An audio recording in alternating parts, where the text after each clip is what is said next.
So third page కూడా same చెప్తుంది. చూద్దాం ఒకసారి. నేను నా ఫైనల్ సెమిస్టర్ పరీక్షలు పూర్తి చేశాను.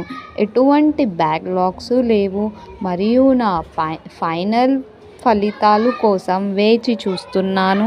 నేను బీసీఐ గుర్తింపు పొందిన యూనివర్సిటీ లేదా బీసీఐ ద్వారా ఆమోదించబడిన మరియు బీసీఐ గుర్తింపు పొందిన యూనివర్సిటీస్కి అనుబంధంగా ఉన్న కళాశాలలో చదువుతున్నాను. లేదా ఇంకో ఆప్షన్ కూడా ఉంది. నేను లా గ్రాడ్యుయేట్ని కానీ ఇంకా స్టేట్ బార్ కౌన్సిల్లో నమోదు చేసుకోలేదు. సో ఏం చేయాలి?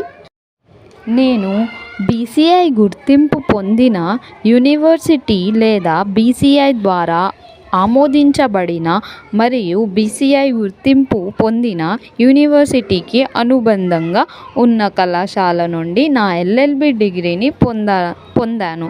వర్తించనిది కొట్టివేయండి.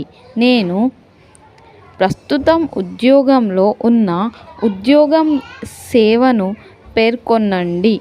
లా గ్రాడ్యుయేట్ని మరియు నా ఉద్యోగం కారణంగా నా నమోదును ఎన్రోల్మెంట్ను చేయలేదు లేదా సరెండర్ చేయలేదు. నేను ఏఐబి పాస్ అయితే 6 నెలల పాటు నమోదుకు అర్హుడిని అవుతానని నేను అర్థం చేసుకున్నాను.